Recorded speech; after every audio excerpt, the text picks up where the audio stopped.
آئیے ذرا جلدی سے ایک واقعے کی طرف اشارہ کر دوں. ہارون الرشید کا نام سن رکھا؟ خلیفہ ہارون. تو حضرت بہلول دانا نام سن رکھا؟ تو پرانے زمانے میں گھروں میں باتھ روم نہیں ہوتے تھے تو باہر پبلک باتھ روم ہوتے تھے. بغداد کے پبلک باتھ روم میں نہانے کے لیے ہارون الرشید آیا, کہا بھائی خلیفہ مسلمین تشریف لائے ہیں, سب لوگ خالی کر دے باتھ روم. اب وہ کیا ہوتا تھا, وہ تہمت باندھتے تھے, وہ اپنا کرتا پہنتے تھے, جا کے نہا لیتے تھے. تو حضرت بہلول دانا بھی جانے لگے. ہارون نے کہا رک جائیے, خالہ زاد بھائی بھی تھے, کہا رک جائیے یہیں پہ رہیے, کیا بتائیے میری کیا قیمت ہوگی. حضرت بہلول دانا سر سے پاؤں تک دیکھا, کہا 100 دینار.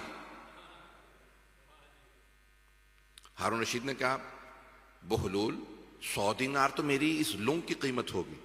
تہمت کی ہے جو فارسی میں لنگ, یہ جو میں نے باندھ رکھی ہے میزر, توجہ, یہ جو تہمت باندھ رکھی ہے, دھوتی باندھ رکھی ہے, اس کی قیمت 100 دینار ہے. کہ اسی کی تو بتا رہا ہوں, تو ایک کوڑی کا نہیں ہے. پتہ نہیں لوگ ہیں یا نہیں ہیں. عزیزان گرامی, انسان کی قیمت اس کی نسبت کی ہوتی ہے.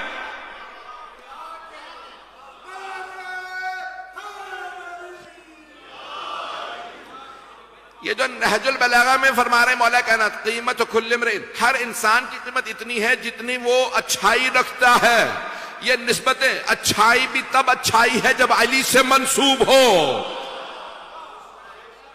میں تفصیل میں نہیں جا رہا ہوں. جان کہ یہ نسبتیں بڑی, آج بھی اگر آپ گوروں میں بھی کہیں پہ بھی چلے جائیں گے نا, کہیں گے یہ گلاس ہے تو کہتے ہیں ٹھیک ہے $1 $2 استعمال شدہ ہے. نہیں, یہ 100 سال پرانا ہے. کہ چلو اب قیمت بڑھ گئی کیونکہ اس کی نسبت تاریخ سے ہو گئی. نہیں ہے مجمع, کب فلاں حکمران نے اس میں پانی پیا تھا, کب 100 نہیں $1000, کیونکہ نسبت. پتہ نہیں لوگ ہیں یا نہیں ہیں. چکی بازار میں لائیے نہیں بکے گی, آٹے کے لیے مشینیں آ گئی ہیں. اگر کوئی کہے یہ چکی وہ ہے جسے سیدہ نے ہاتھ لگایا تھا,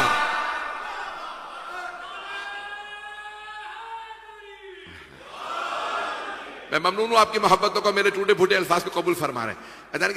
ان نسبتوں کی قیمت ہوتی ہے. اگر میرے جملے پہنچ رہے ہیں تو جناب سید الشہداء سے منسوب جو بھی چیز ہوگی اس کی قیمت بڑھ جائے گی, اس کی ارزش بڑھ جائے گی. یہ عام ہے, کون ہے بھئی, یہ ذاکر ہے, نہیں یہ حسین کا ذاکر ہے. پتہ نہیں لوگ پہنچ رہے ہیں نہیں ہیں. نہیں, میں آگے بڑھنا چاہ رہا ہوں, مجھے مجبور کرے چلے جا رہے ہیں کہ میں اور وضاحت کروں. ایک اور مثال سن لیجئے, شیخ مرتضی انصاری, شیخ اعظم انصاری, بہت بڑا نام ہے ہمارے حوزل میں, 150 سال پہلے انتقال ہوا. خود فرماتے کہتے میں نے خواب میں دیکھا صاحب الزمان علیہ السلام تشریف لائے. کہا مولا آپ مجھ سے راضی ہیں؟ ہاں میں راضی ہوں. آپ مجھ سے خوش ہیں؟ ہاں. کہا خوش ہوں. کہ لیکن وہ جو تمہارے ہر روز درس سے پہلے میرے جد حسین کے مصائب پڑھتا ہے نا, اس سے میں زیادہ راضی ہوں. تو شیخ نے کہا ان کے روزہ خوان ہے, میں نے, وہ تو میرا مصائبی ہے, مصائب پڑھنے والا ہے, میرا مرثیہ خان ہے. تو شیخ مرتضی انصاری فرماتے ہیں مولا نے فرمایا وہ تیرا نہیں میرے جد حسین کا. پتہ نہیں لوگ ہیں یا نہیں ہیں. میرے جد حسین علیہ السلام کا مرثیہ پڑھنے والا ہے, مصائب پڑھنے والا ہے. مرثیہ روزہ خوان مصائب جو پڑھتے ہیں. یعنی کہ رامی بعض اوقات انسان ہی سمجھ جاتے ہیں, اپنے آپ کو کچھ نہ سمجھے. جب ہم اپنے آپ کو سمجھ لیتے ہیں میں کچھ ہوں تو ارزش کم ہو جاتی ہے.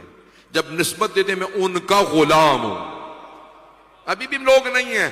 میں آگے بڑھنا چاہ رہا ہوں لیکن آپ مجھے مجبور کرے چلے جا رہے ہیں. عزیزان گرامی, غلام کی کوئی ارزش نہیں, کوئی قیمت نہیں, لیکن اگر غلام قمبر ہو بھی علی کا.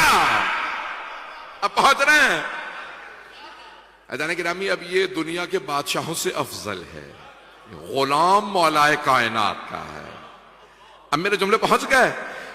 عزیزان گرامی, نسبتوں کی قیمت ہوتی ہے. یہی ایک عام کپڑا ہے, کوئی ارزش نہیں رکھتا, لیکن اگر کہا جائے یہ قرآن کریم کا غلاف ہے. میرے جملے پہنچ گئے. اب یہی متبرک ہو جائے گا, لوگ اسے چومنے لگیں گے. پتہ چلا نسبتیں قیمت بڑھاتی ہیں. غلام بننا ہی ہے تو دنیا کے غلام نہ بنیے گا, غلام بننا ہے تو اہل بیت کے غلام بنیے. میرے جملے پہنچ رہے جانے کے نام ہے. ایک صلوات پڑھ کے تھوڑا سا آگے تشریف لے آئیں گے, جگہ کافی ہے آگے. اللہ آگے آگے اللہ محمد وآل محمد وعجل فرجہ. توجہ فرما رہے ہیں عزیزان گرامی؟ یہ قریب آنے سے نا تھوڑا ماحول بہتر ہو جاتا ہے. ہم تو بلا فصل کے ماننے والے ہیں تو فاصلے رکھنے کا فائدہ نہیں ہے. تو عزیزان گرامی جو میں پیش کر رہا ہوں یہ معروف کے لیے پہلی شرط مجھے جو موضوع دیا ہے بھئی آپ ہی کے انتظامیہ نے موضوع دیا تو سنیے. تو اب معروف امر بالمعروف یہ عبادت ہے. عبادت کے لیے سب سے پہلی شرط ہے قصد قربت یعنی قربتاً اللہ. ہم تمام عبادات سے پہلے نیت کرنا بہت ضروری ہے. نماز پڑھتا ہوں قربتاً اللہ، روزہ رکھتا ہوں قربتاً اللہ، حج کر رہا ہوں قربتاً اللہ، زیارت پہ جا رہا ہوں قربتاً اللہ. توجہ، خمس نکال رہا ہوں قربتاً اللہ، زکوٰۃ نکالتا ہوں قربتاً اللہ. توجہ، ہر عبادت سے پہلے قصد قربت ضروری.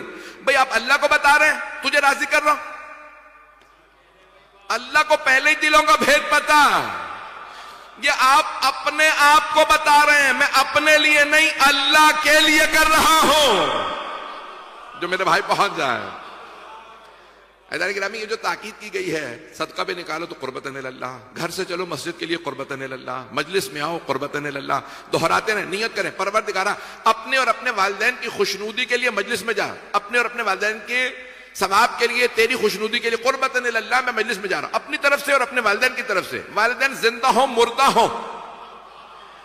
جب آپ نے کہا پروردگارہ تیری خاطر حسین کی مجلس میں جا رہا ہوں، دنیا تو مل ہی جائے گی،